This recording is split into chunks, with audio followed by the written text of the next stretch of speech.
श्रीमद भगवद्गीतेची सुरुवात ही धृतराष्ट्राच्या प्रश्नाने झाली आहे. धृतराष्ट्र संजयाला विचारतो की धर्मक्षेत्र असलेल्या कुरुक्षेत्रावर युद्धाची इच्छा करणाऱ्या माझ्या व पांडूच्या पुत्रांनी काय केले. इथे धृतराष्ट्र कुरुक्षेत्राला धर्मक्षेत्र म्हणून संबोधित आहे. पांडव आणि कौरव एकाच कुटुंबातील होते, परंतु धृतराष्ट्र कौरवांसाठी इथे मामका म्हणजे माझ्या पुत्रांनी व पांडवांसाठी पांडवा म्हणजे पांडूच्या पुत्रांनी काय केले असा विचारत आहे. या पदांतून धृतराष्ट्राच्या मनात आपल्या पुत्रांत आणि पांडुपुत्रांत समभाव नव्हता हे दिसून येते. म्हणून संत ज्ञानेश्वर महाराज ज्ञानेश्वरीत धृतराष्ट्रास पुत्रस्नेहे मोहितू असं म्हणून संबोधित आहे. युद्ध सुरू होऊन भीष्म शरपंजरी पडल्यानंतर ती बातमी सांगण्यासाठी संजय युद्धभूमीवरून धृतराष्ट्राकडे आलेला आहे. त्यानंतर द्रोण हे त्या सैन्याचे सेनापती झालेले आहेत.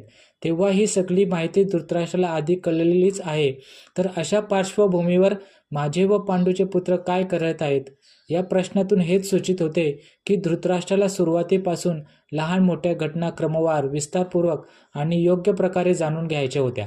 त्याच्या या प्रश्नावर उत्तर देताना संजय काय म्हणतो हे पुढील श्लोकात पाहू.